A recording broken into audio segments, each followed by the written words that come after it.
এখন শাওনে আমার সাথে কি খেলবে 1 vs 1 কাস্টম। যদি হারে শাওনে বট আর আমি কি শাওনের বড় ভাই। আর যদি তুমি ঠকাস তাহলে আমি ঠকলে কি কর তো তুই জট জট নি সরি তুই বট আর হলি আমি তোর বড় ভাই। আর যে আমি জিতে আমি তোর বড় ভাই। আচ্ছা ঠিক আছে হ্যাঁ ঠিক আর আছে। তুই যদি আমি যদি হারি তুই যদি আমার বড় ভাই হস তাহলে মাপ দিয়া সব লম্বা মাপ দিয়ে তোর বড় ভাই তুই। এ, না তাহলে আমি মানি না তাই আমি স্টার্ট দিলাম।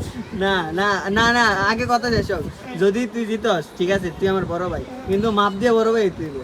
না না ও মা। কিলিকা ঠিক টাইমে বিয়ে করলো তো যে বড় হে বড় ঠিক টাইমে আমি বিয়ে করলো তো না নাতি থাকতো তুই এ আবার বকল না কি আচ্ছা তাড়াতাড়ি হ্যাঁ Start. তাহলে আমি যেটা বলছি তুই রাজি তো হ্যাঁ রাজি বললাম ঠিক Okay, টাইমে done, বিয়ে এই করলে দুটো কি আর কাজ। না আমার ছোটখাটো একটা নাতি থাকতো ভাই আপনার একটা কিছু কল তো আমি তো কইলামই আবার শরীর যদি এখন তো খারাপ থেকে তাইলে মনে কর বিয়ে শাদী করে আলো বিয়ে করে লাগতা এই তে মাইয়া আছে মায়ের বিয়ে করছ না আমার লাগে দিত না বাজারে মুশারফের বাপের দোকানে মেয়ে আছে লাগলে তো- হইছে এই